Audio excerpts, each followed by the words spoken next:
everybody. How you doing?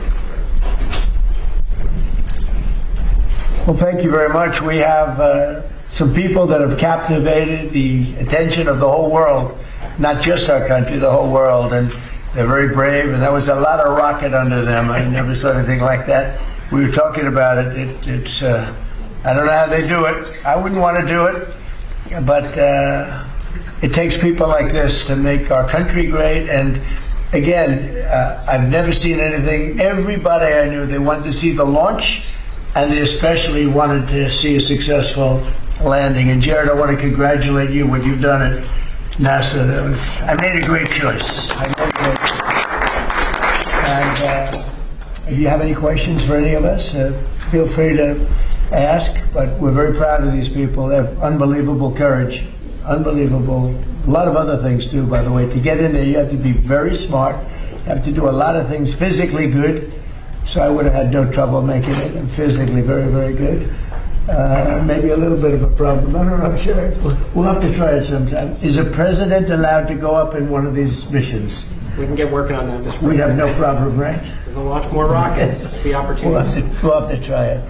Congratulations very much. And by the way, their families are over here, beautiful families, and they're in the Oval Office, and they walked in, they said, wow, the Oval Office. Everybody likes the Oval Office. Any questions, please? President. Thank you, Mr. President. First of all, it's a great honor to meet all of you. Congratulations, and welcome to the White House. I've had the privilege of interviewing Gene Cernan, the last man to walk on the moon. Is that what you would like to do? And Mr. President, do you think that will happen during your second term? Well, we have a shot at it. I mean, we don't like to say definitely, because then you say, oh, we failed. Because I think we could say we're ahead of schedule. So we have a good shot. We've authorized it. And I think with this team and, with Jared's done such an amazing job at NASA, I think we have a good shot, right? We'll see. Yes, Mr. President, we have an achievable plan now back to the moon, and we're back in the business of launching moon rockets with frequency. So we just sent Artemis 2 around the moon. We're going to launch Artemis 3 in 2027. We'll protect for up for 2 opportunities in 2028 to return astronauts to the surface of the moon. I like space. I started Space Force, as you very well know. It's been very, very important. And they tried to kill it. And actually, the military would not let the Biden administration kill it. They wanted to kill it. And it's going to turn out to be one of our most important things. I think it'll turn out to be one of the most important things they did. But we got involved with NASA bringing it back. And I was saying when I first looked at some of your facilities, they had grass growing on the runways right in between the cracks of the asphalt, and but not anymore. It's really strong. And what they do, one of the things they do that's so important is for our military offense and defense. And a lot of people say, well, is it worth it? It's really worth it, because what's happened militarily, you see what we're doing militarily, a lot of that comes from space. So it's been pretty great. Good question. Yeah. Thank you, Mr. President. I have 2 questions for you. First, on the topic of space, do you have an update on the UFO files and when we're going to be seeing those? Well, I think we're going to be releasing as much as we can in the near future. For some reason, and I guess it's just a reason that's been in the minds of people for a long time, and that is they want to find out about the UFOs. And anything having to do with UFO or related material, and we're going to be releasing a lot of things that we have, and I think some of it's going to be very interesting to people. I've interviewed people, my first term primarily, but I interviewed some pilots, very solid people, and they said they saw things that you wouldn't believe. So you're going to be reading about it. Yes. Sir, you spoke to Vladimir Putin not too long ago. Did you talk to him about today? Did you talk to him about the progress in the space area, and what else did you talk I didn't talk about space. No, I talked about Ukraine, and I talked a little bit about Iran. I talked about a few different subjects, mostly about Ukraine, and we had a very good conversation. I think we're going to come up with a solution relatively quickly, I hope. What does he want? I think he'd like to see a solution, I can tell you, and that's good. What involvement does he want to have in the Iran situation? He told me he'd like to be involved with the enrichment if he can help us get it. I said I'd much rather have you be involved with ending the war with Ukraine. To me, that would be more important, because we're going to have that. Look, we're not going to let Iran have a nuclear weapon. And we've knocked out their Navy, we've knocked out their Air Force, we've knocked out their anti-aircraft, everything, apparatus, everything they have, their radar, they have very little left. And they have some missiles, a small percentage. They have a small percentage of missile-making facilities. We knocked out about 80% of them. The rest could come very quickly if we don't make a deal. They're not going to have a nuclear weapon. They know it, and just about everybody else does. And so we talked about that a little bit.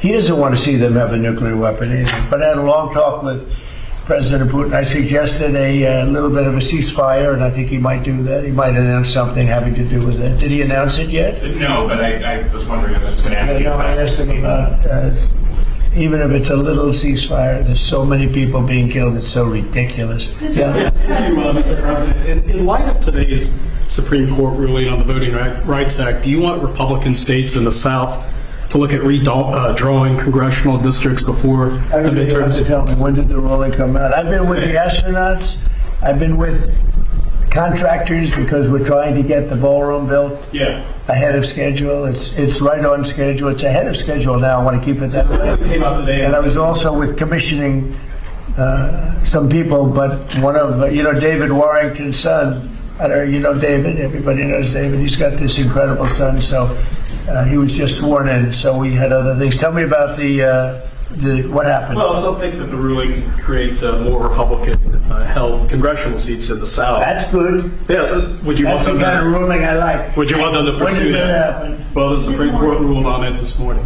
Really? Is that right? Tell me about the ruling. Well, I have a This question. is CNN fake news. On your call with President Putin today, do you think the war in Iran ends first or the war in Ukraine? Well, we talked more about the war in Ukraine, but he would like to be of help. I said, before you help me, I want to end your war. So we had a good talk. I've known him a long time. I think he was ready to make a deal a while ago. I think some people made it difficult for him to make a deal, but we talked more about Ukraine. But which war do you think ends first? That's an interesting question. Coming from you, that's very interesting. Which war would end first? I don't know. Maybe they're on a similar timetable. I think Ukraine, militarily, they're defeated. Okay, you wouldn't know that by reading the fake news, but militarily, look, their Navy. So they had 159 ships. Every ship is right now underwater. Typically, that's pretty good. What do you think, Jared? I mean, it's going to be hard for them to make a naval comeback. Okay, now they have an Air Force.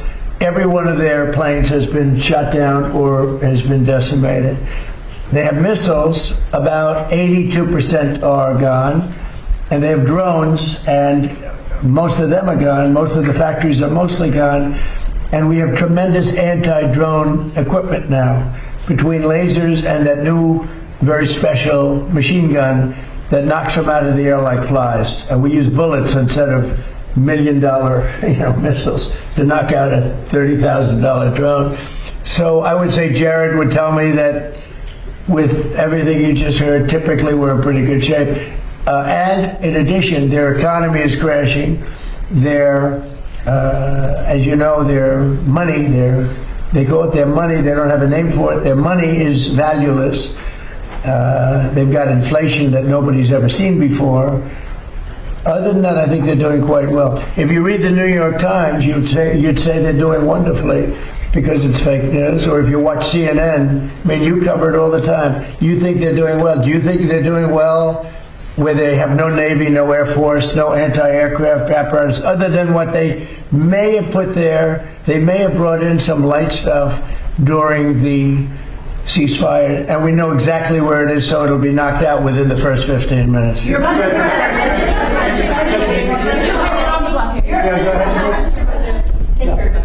I want to go back to the Supreme Court ruling on the Voting Rights Act. I know you said you haven't seen it. When did it come out, just now? No, it came out this morning, but basically very much narrows the Voting Rights Act. Would you and consider it a win for a win for Republicans. I love it. absolutely. But my question, This is a very good, we can end this conversation. I want to read it. my question Wow. for you, Mr. President, is that some Republican governors have not responded in terms of what they're going to do. I guess early voting, for example, in Louisiana. Republican governors what? Republican governors. What about it? Early voting begins Saturday there, for instance. Should they redraw the map in the next couple of I would. I mean, it depends. I mean, some states don't need to redraw, and some do. I mean, I know what the concept of the rule. I just haven't seen the result.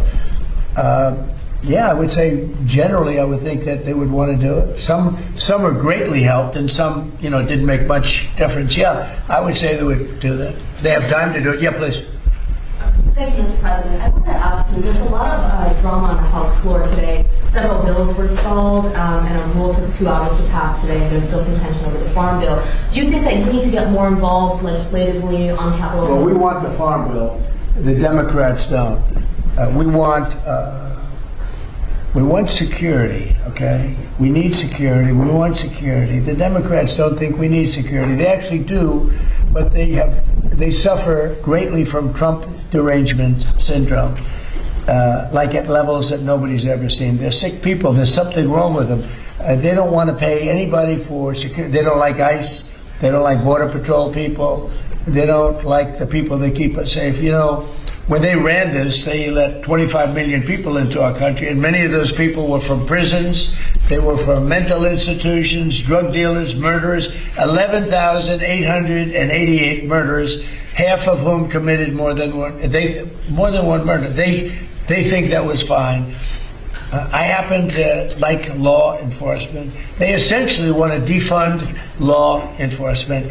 And I don't think the public's going to let them get away with it. We got it all approved in the great big beautiful bill, and they want to renegotiate. We don't like that. Mr. President, the King's speech that he made to Congress, he spoke strongly, forcefully about the necessity for a strong NATO alliance. He also spoke about the necessity to continue to support Ukraine. Did his speech in any way change your thinking on either of those issues? Well, you have to understand, my thinking is, I think, exactly correct, but I was very disappointed with the fact that when we called on them to give us a little hand, we didn't need it. I actually did it just to see whether or not they'd be there. When we called on NATO to give us a hand with Ukraine, and in particular the most recent, we asked them to do certain things on Ukraine, and we also wanted them to do things with Iran. And on Ukraine, they're very much involved, but they didn't do things the way we would like to see it. It's been going on for a long time. And on Iran, they weren't there. As you know it better than anybody. They weren't there. The king is fantastic. We spent a lot of time together. We had a lot of talk. We talked about this also. And he loves his country, and he's a great king, and he's a great friend of mine. And I think if he were doing that, if that were up to him, he would have probably helped us with Iran. He would have followed the suggestions we made with respect to Ukraine, because we have some disagreements on Ukraine, and not having to do with NATO so much as European countries. But no, he's coming back tomorrow. We had an incredible evening last night, and he's leaving tomorrow. He's going to come back and see us before he leaves, but. I think he's a phenomenal representative for his country. I think the people in the United Kingdom should be proud. I loved his speech yesterday. I watched it. I loved the speech last night. I don't know about my speech. I thought my speech was okay too, but I thought he was. I think he's an unbelievable king. And by the way, an unbelievable queen. They are a great couple. This morning, I don't know if you were talking about how busy you were this morning. James Comey was in court. He self-surrendered. He's now in charge a second time. This time there were a social media post with seashells that said 8647. Do you really think that he was endangering your life or threatening your life with that? Well, if anybody knows anything about crime, they know 86. You know what 86? It's a mob term for kill him. You ever see the movies? 86 him. The mobster says to one of his wonderful associates, 86 him. That means kill him. It's. I think of it as a mob term. I don't know. People think of it as something having to do with disappearing, but the mob uses that term to say when they want to kill somebody, they say 86, the son of a gun. I'm trying to keep the language nice and clear. They don't use that term, son of a gun. They use another term. But that's a mob term for kill him. Yeah. But do you really think your life was in danger? Probably. I don't know. Based on what I'm seeing out there, yeah. people like Comey have created tremendous danger, I think, for politicians and others. Comey is a dirty cop. He's a very dirty cop. He cheated on the elections. He tried to help Hillary Clinton, as you know. He dismissed a lot of things that he should have proceeded with. I wasn't involved, but he should have proceeded with. No, he's a dirty cop. He's a crooked man, yeah. Mr. President, you just described there's been disagreement between the U.S. and Keir Starmer on support for Iran.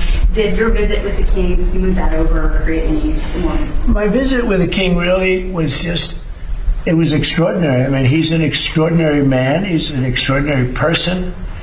And yeah, it helps it from the standpoint that, when you like the king of a country so much, it probably helps your relationship with the prime minister.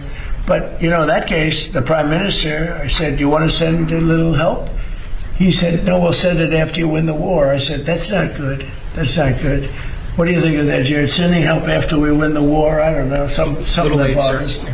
Wait, I don't want to get you guys involved, but I can imagine what you're thinking. The United Arab Emirates, the UAE, they pulled out of OPEC. Yeah, what do you think about that? I think it's great.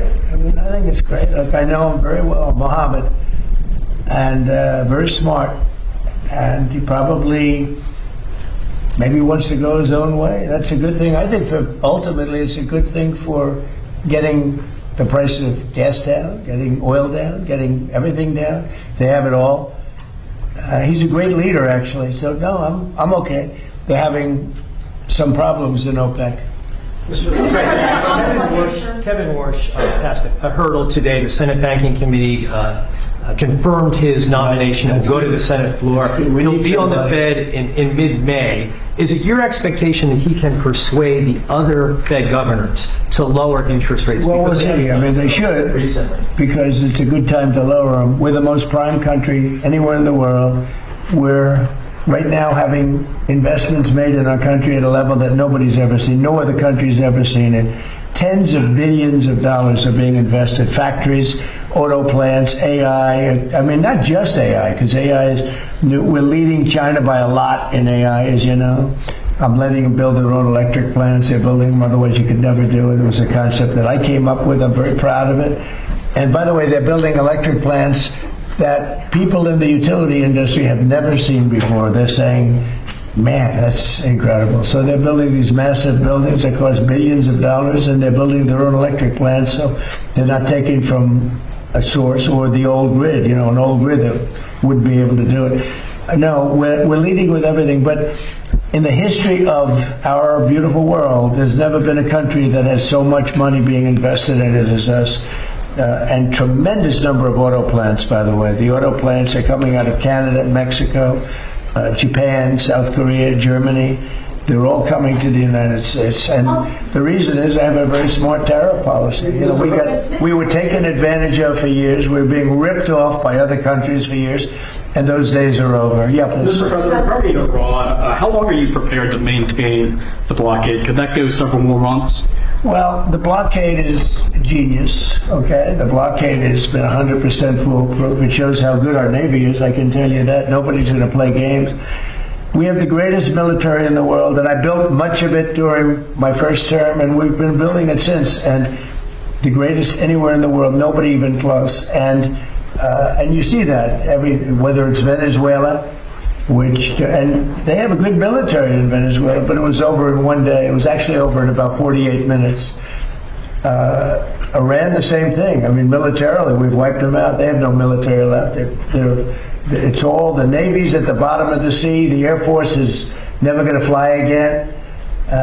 We've got an amazing military. Now they have to cry uncle. That's all they have to do. Just say, we give up. We give up. But their economy is really in trouble. So it's a dead economy. So will the economic fury and the blockade get Iran to nuclear talks fast enough, or do you think another wave of strikes will be necessary? I don't know. It depends. We have talks. We're having talks with them now, and we're not flying anymore with 18-hour flights every time we want to see a piece of paper. We're doing it telephonically, and it's very nice. I make a call, or I have my people make a call, and you know the answer. I always like face-to-face. I consider it better. But when you have to fly 18 hours every time you want to have a meeting, and you know what the meeting's all about, and you know they're going to give you a piece of paper that you don't like before you even leave, it's ridiculous. They've come a long way. The question is whether or not they're going to go far enough. So at this moment, there will never be a deal unless they agree that there will be no nuclear weapons. Yeah, go ahead. Are you considering relocating NASA's headquarters out of D.C.? States like Florida, Texas, and Ohio have expressed interest. You're going to have to say it differently. Sorry, are you considering relocating NASA's headquarters out of D.C. once the lease is up? States like Texas, Ohio, and Florida. Well, the best man to tell you that is the man standing right over here. You heard that question with those beautiful ears of yours? He's got great hearing, you know. He's got super hearing. Trick of the trade, sir. What's the answer to that? I think the answer to that is we have 10 amazing centers around the country that all kind of bubble up to contribute to the mission we're able to undertake, like Artemis 2. I think in terms of the headquarters, we have a lot of people very interested in our mission. So being here in D.C. gives us the opportunity to kind of interact from all our stakeholders, make sure we make the right decisions for the nation. Yeah, D.C. is an advantage, I guess, for you. It's got to go around. It's got to see some senators, make sure they keep going, right? Yes, Mr. President. Yeah, probably staying around is not so bad. And importantly, Washington, D.C. is now one of the safest cities in the country. When I came here a little more than a year ago, it was a very unsafe city. And now, maybe even more importantly than that, we have the hottest country anywhere in the world. And you helped make it hot. You know, you helped make it hot. When a year and a half ago, and I say it a lot, the King of Saudi Arabia, but others also, the King of Saudi Arabia said, Mr. President, a year and a half ago, we thought you had a dead country. We thought the United States was a dead country, and now you have the hottest country anywhere in the world, and we do. And believe it or not, I mean, when everybody in the world was watching that incredible performance by NASA, these incredible people behind me, where they get the bravery, I have no idea. But you're a big part of it. You really are. We have the hottest country in the world. Thank you very much, everybody. Thank you, President.